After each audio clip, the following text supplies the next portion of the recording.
In this clip, I will discuss the Cauchy stress tensor. At the end of this video, you should be more familiar with the notations associated with a stress tensor. You should be able to compute a stress vector from the stress tensor, and you should see that the Cauchy stress tensor represents the way material acts onto material in a continuum. So let's consider a continuum. You can imagine a fluid, but you could also imagine a solid. And to see how the continuum acts onto the continuum, we're going to imagine again a closed control volume, which is separated from the outside by an imaginary control surface. And now to see, and we're going to focus on how the material outside of our control volume, it could be fluid or solid, but the material outside acts onto the material which is inside. And for this, we're going to focus on a small piece of this surface. And we are going to call ds a differential element of the surface. And the orientation of the surface is given by the unit vector n, which is pointing outside of the surface. So let's zoom onto this small piece of surface here. So that is our isolated small piece of surface ds.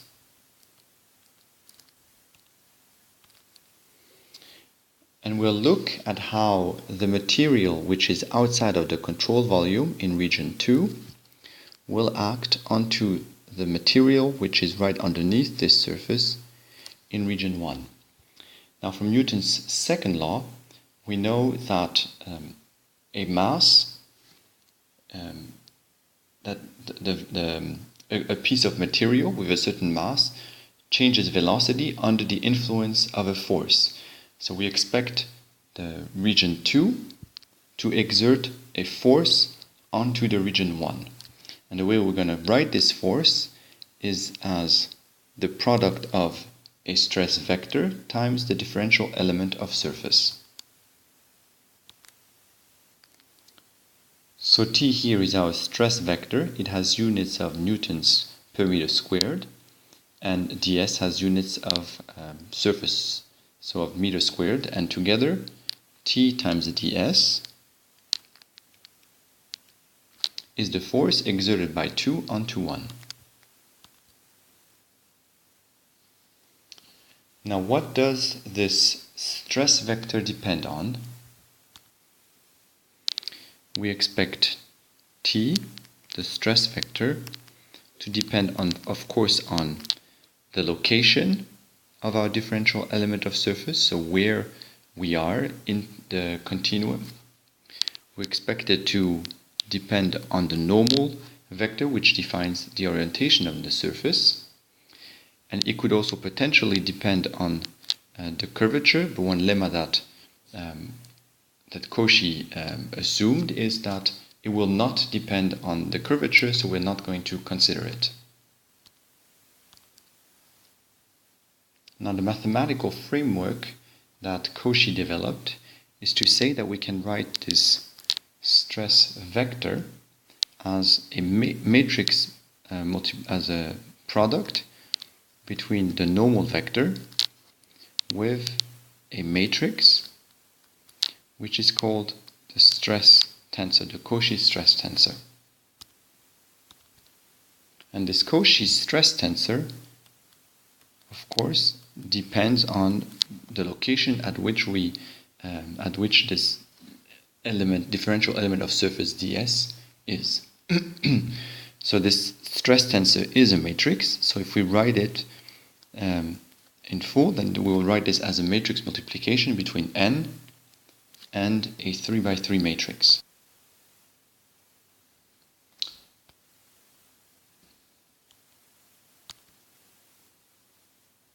Now let's first see what the components of this matrix, what these components here, represent. And for this, we're going to consider a small piece, a differential element of surface.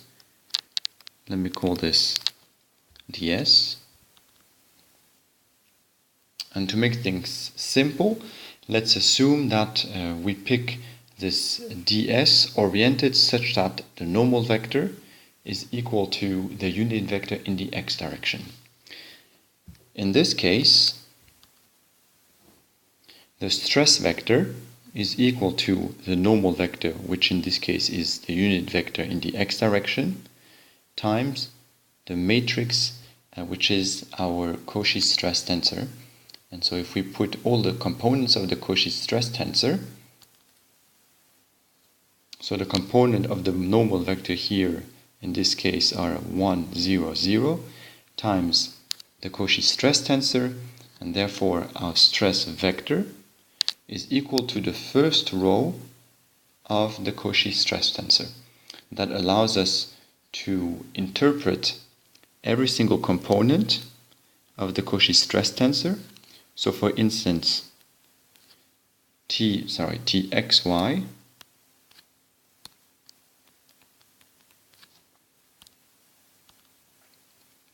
is a component of the stress vector on a surface of normal x. So the surface of our normal here is x, and it is the component in the y direction.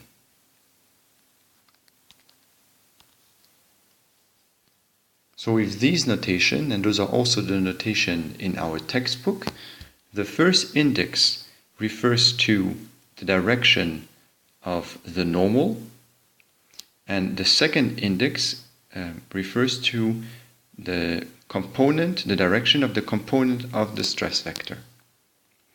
In some textbooks you will see the opposite, but in our textbook this is the convention that is used. Now, one question that students often have is, why does the stress vector depend on the normal? Why is there not just a single stress vector at a given location in the continuum? Well, one way of seeing this is to take an example, and the simplest example that you can take is from solid mechanics. So let's assume that we have a piece of elastic material. So say this is a rubber band, and we impose an axial load on this rubber band. So we put it under stress,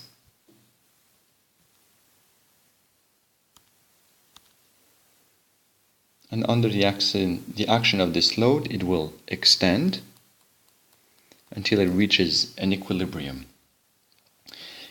And in the y direction, if you remember your class in continuum mechanics, it might compress due to the Poisson ratio.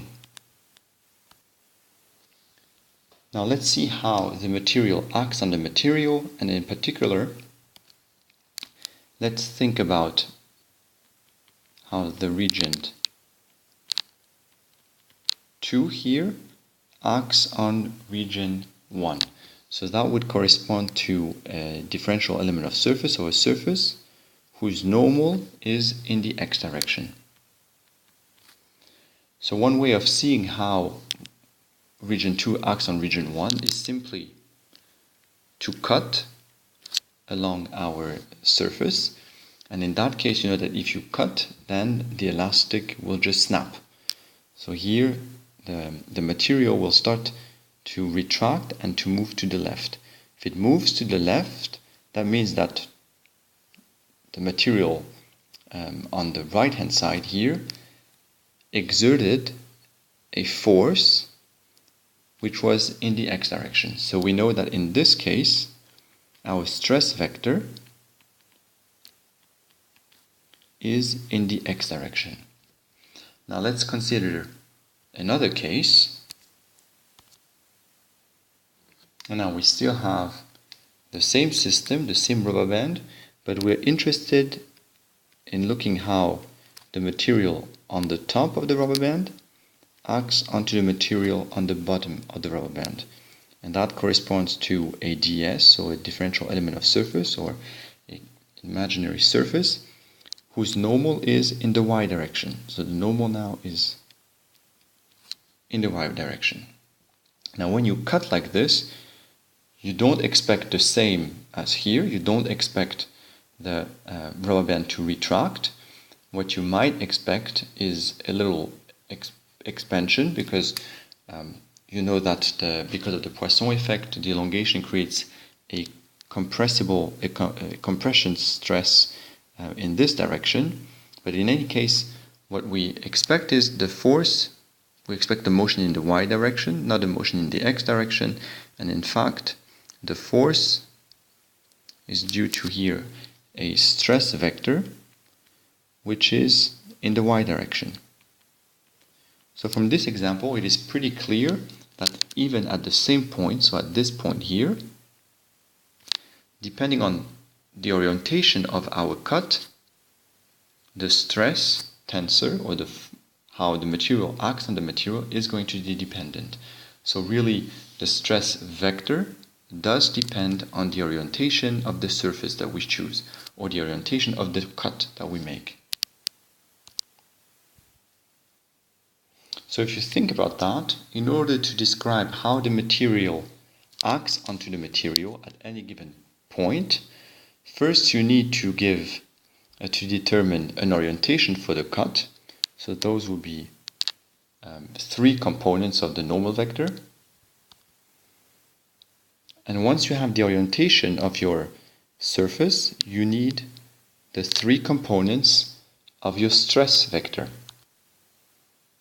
So from this observation, it is not unreasonable that you would need 3 times 3 components, and that would correspond to stress to a matrix, which will be the Cauchy stress tensor.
Now, why should the stress vector be equal to the normal vector times the stress tensor? Now, what we're going to discuss now is that this mathematical formulation for the stress vector is in fact compatible with everything you already know about dynamics, and in particular, it is compatible with Newton's law. So if this mathematical formulation is to describe how material acts or exerts force on material, then it needs to be in agreement with Newton's third law, which is the law of action-reaction. So let's consider a surface ds with normal n, and let's consider how the material in region 2 exerts force on the material in region 1. From Newton's third law, we know that the force exerted by 2 on 1 should be equal to the opposite of the force exerted by 1 on 2. So for a given surface with an orientation given by its normal vector n, that means that to be compatible with Newton's third law, we would need the stress vector on the surface of orientation n at a given point to be equal to minus the stress vector of the surface oriented on the opposite direction. This is here our first condition that our mathematical formulation needs to satisfy in order to be compatible with Newton's law. Now let's move to Newton's second law. And here it might be easier to imagine a piece of a solid which you can follow, or you could choose also a piece of a fluid, but in that case the control volume would be a Lagrangian control volume. So it will be a material particle. It will be a control volume that follows the motion of the fluid. So we're always tracking the same amount of mass, and there is no mass flux across the control surface. In this case, we can write Newton's second law. This here is the momentum, and we have that the rate of change of the momentum is equal to the resultant force, and in that case it's equal to the sum of all of the surface forces exerted by the material outside of the control volume on the material inside of the control volume. That would be this first integral. Plus, we cannot neglect the fact that there might be body forces exerted onto inside of the control volume. So that would be Newton's second law.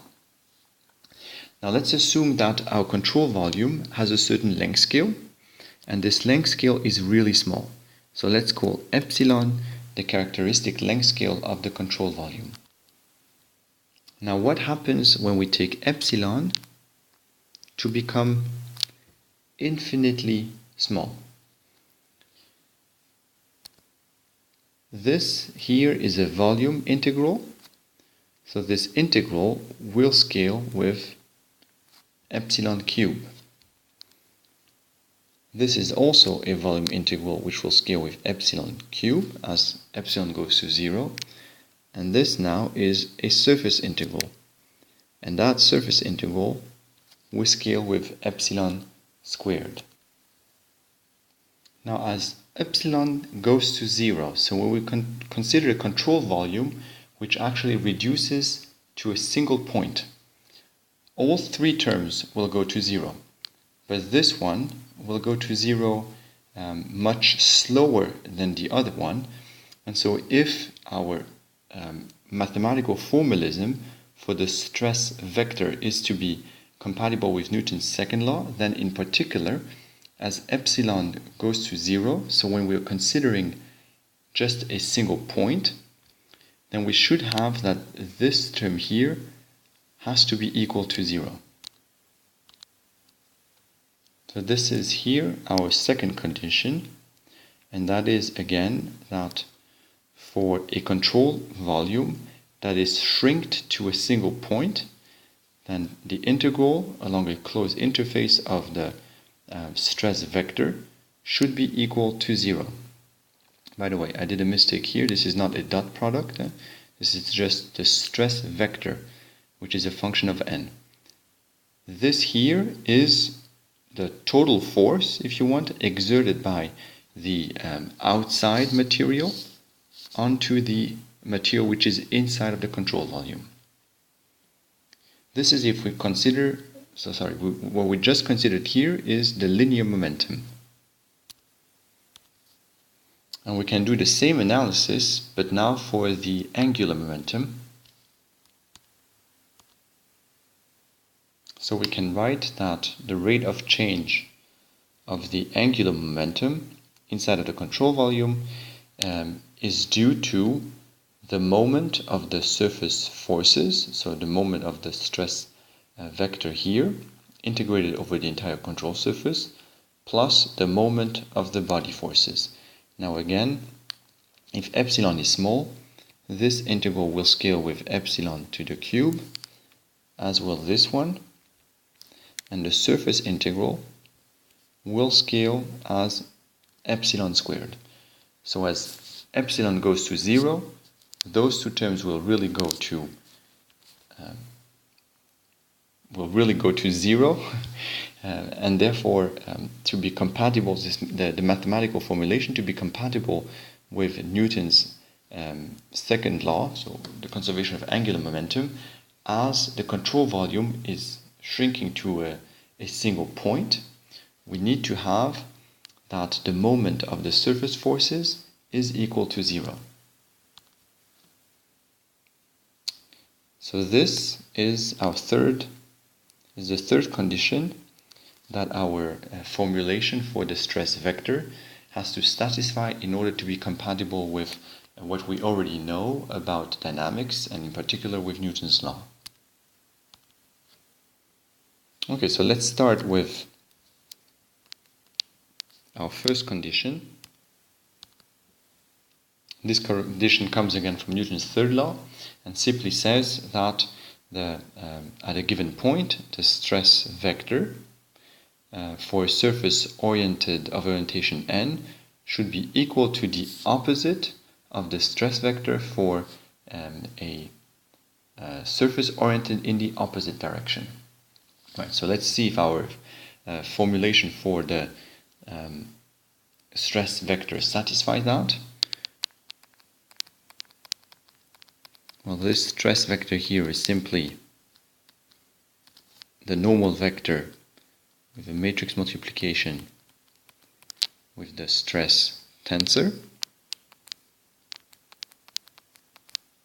and minus the stress vector for surface oriented in the opposite direction is equal to minus this minus here is this minus here times the normal vector, which in this case is minus n, dot our stress tensor. So this formalism for the stress vector is in agreement with our first condition. So we do have this equality. Okay, so for our first condition, we can check the box. Now let's move to the second condition.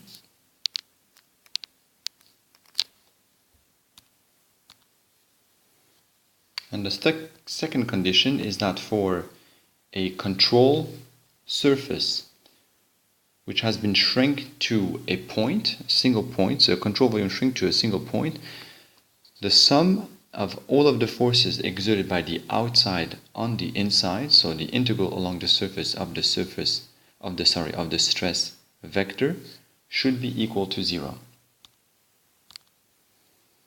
So let's take such small control volume. So we are going to draw a control volume, but assuming that it's actually so small that it is just a single point, and we are going to take a simple control volume under the form of this tetrahedron. So this tetrahedron here is very small. It's considered to be just a single point because it's so small. The control volume is the volume inside of the tetrahedron, and our control surface is made out of the 4 surfaces. So this top triangle here and the 3 triangles which are in the xy, yz, and zx planes. To make the notation simpler, so the back surface here in the zy plane has a normal which is minus x, and we're going to call dAx the surface area here. Likewise, the surface which is in the xz plane, which has minus y as a normal vector, will have a surface area dy, and same for this last one. So those are 3 pieces of our surface, and the last piece is of course the top surface, and we're going to call n the normal vector to this top surface. and dA the surface area of this top surface. So with this notation, how do we write this integral? Well, this is going to be equal to the following. We have to account for the contribution of each of these four surfaces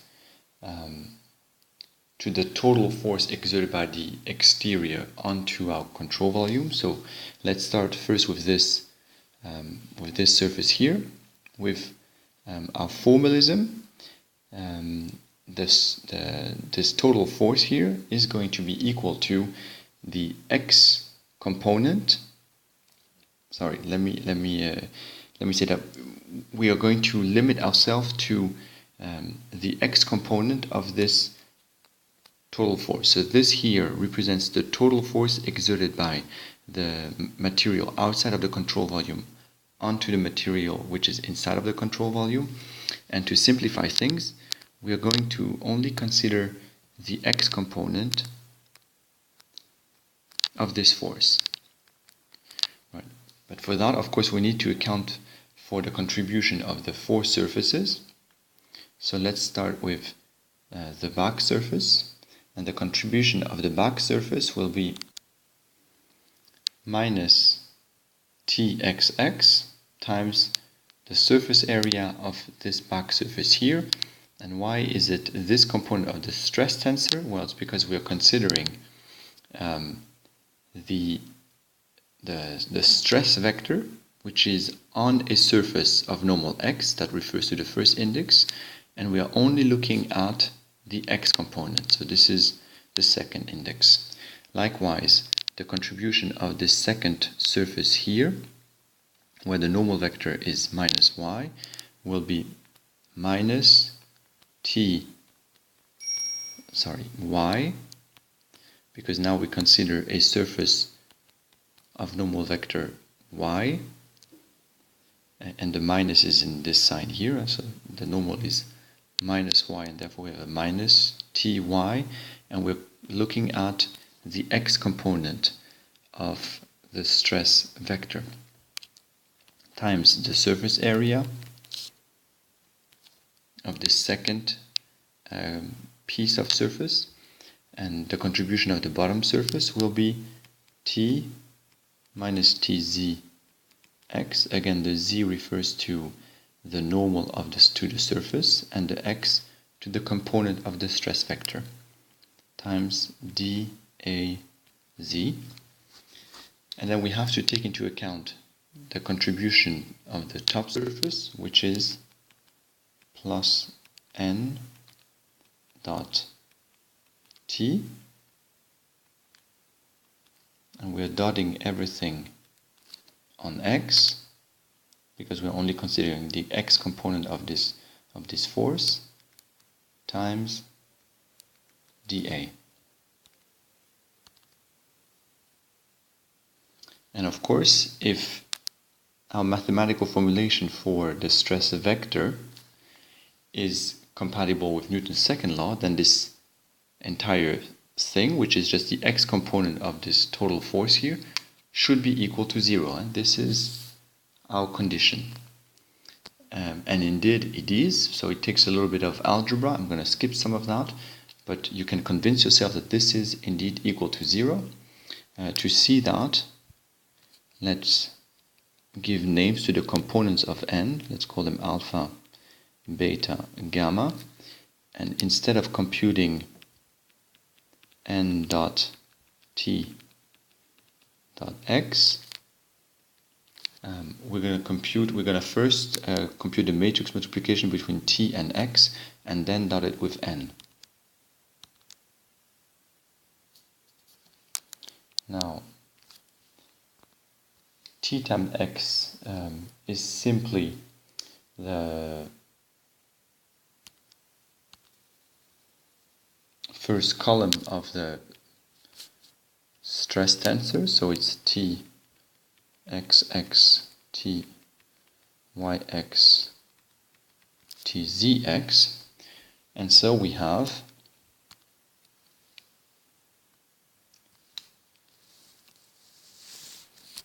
we have that this x component of the total forces exerted on the surface is equal to the three first terms haven't changed, and then we take the dot product between our normal vector and the first column vector of our stress tensor times the dA, which is txx times alpha dA plus tyx times beta dA plus tzx times gamma dA. And now you can actually convince yourself from geometry. This is just a geometrical argument, but this alpha dA is exactly equal to dAx. This beta dA is exactly equal to TAY. And this gamma dA is exactly equal to TAZ. It's just a projection of dA here onto the plane of normal n. And so therefore, this is indeed equal to 0. So we can also check that our mathematical formalism for the stress tensor is in agreement with Newton's second law. And now we are left with our third condition, which comes from the conservation of angular momentum.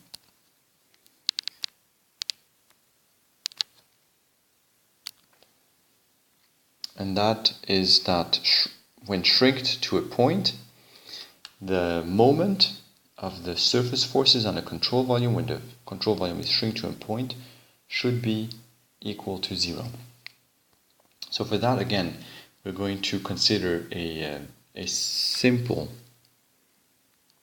control volume. And again, this is a minuscule control volume. This is a control volume which has been shrink to a point. And when it's been shrink to a point in particular, that means that the stress tensor is the same everywhere.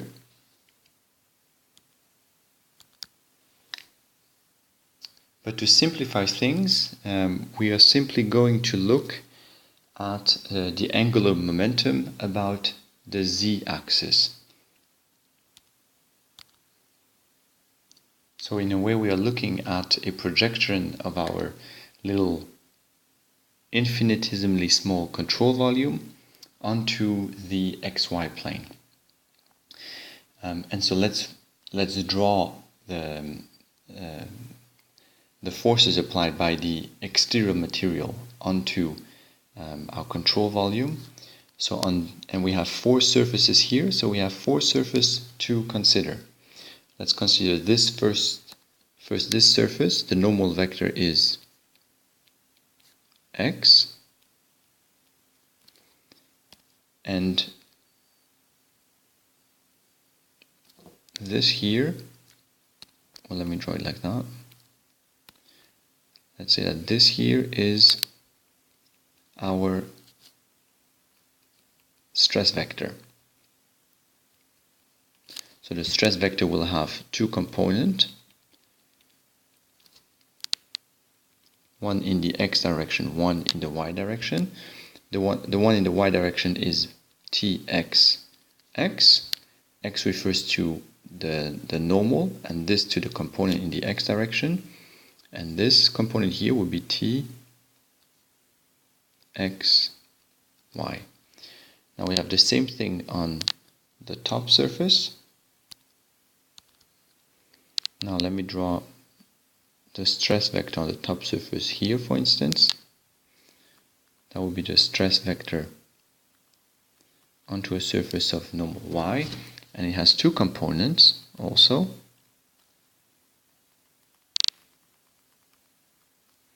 This component here is t y x, so it's on the surface oriented with a normal in the y direction, and it's the x component.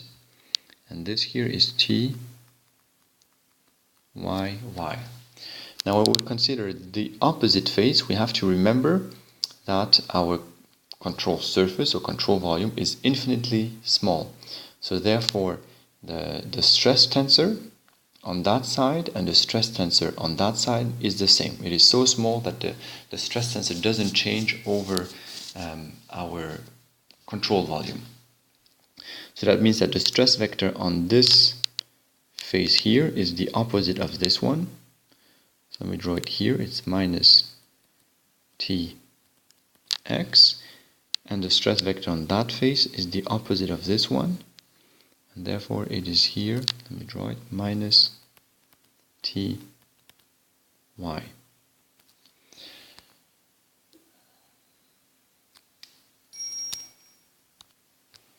So now we have to compute the moment of all of these, on all of the forces onto these surfaces. So let's start with this surface here. If we call, so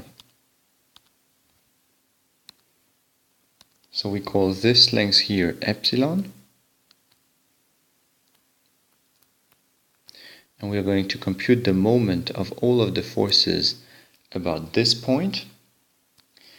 Then we have that the moment of this stress vector about this point is just going to be epsilon divided by 2 times txy. So epsilon divided by 2 times cxy, and then of course times this surface. Now since I'm projecting everything, this surface just has one dimension, which is epsilon. I'm assuming that there's another length, of course, outside of the plane, outside of the board, but I'm not considering it. So the contribution of the surface 1 is this term here. Now let's move to this little surface here. The contribution to the moment, total moment of this surface, only the component tyx will have a non-zero moment, and that will be in this case minus epsilon. You see it's going into the negative in the negative orientation, so it's minus epsilon divided by 2 times tyx times the surface area, which will just be one length scale epsilon. And now if we consider the third surface, then again we see here on this drawing that it will have a positive moment, and that will be again epsilon divided by 2 times this component, which is the same as this component here. So it's txy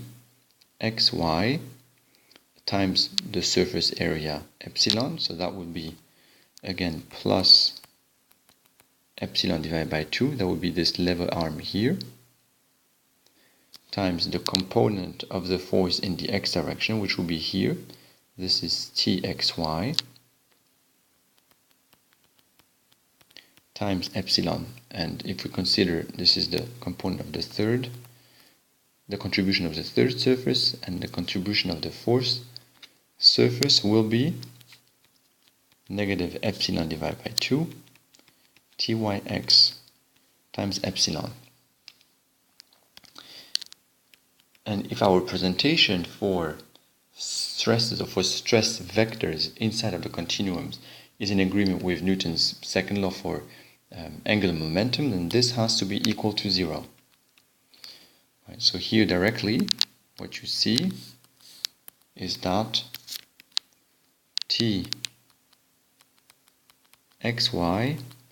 has to be equal to tyx.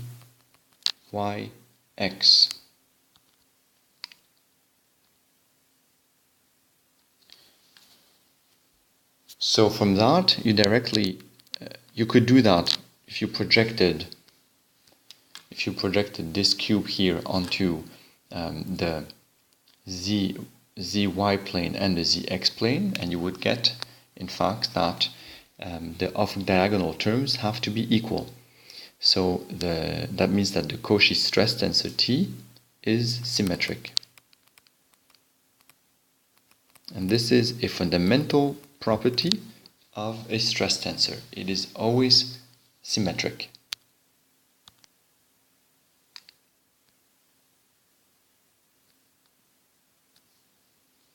So, to summarize, Cauchy has developed the tools that allow us to describe how material acts onto material inside of a continuum. In particular, when we want to look at how material acts onto material, we first need to define a surface and consider the material on one side of this surface acting on the other side of the surface.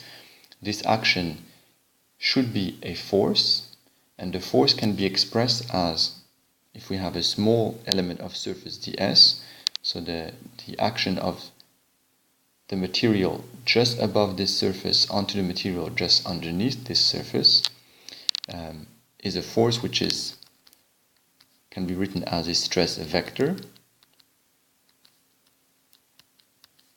times ds, and this stress vector depends of course on the location of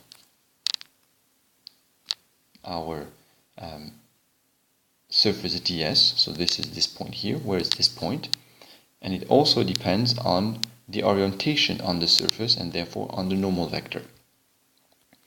Now Cauchy introduced a mathematical formulation for this stress vector, which you can write as the product between the normal vector to the surface times the stress tensor.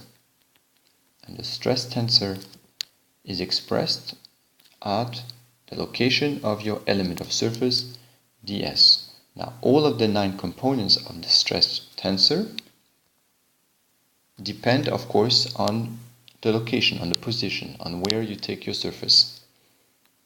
If you look at every single component of the stress tensor, so for instance T, Z, X, the first index, and this is the convention we're using and which Kundu uses in his book, Z would refer to the orientation of the surface.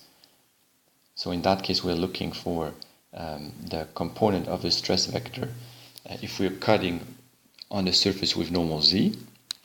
And the second index is the component of the stress vector we're looking at. So TZX is the x component of the stress vector when we orient the surface with the normal Z. This stress tensor is always, the Cauchy stress tensor is always symmetric.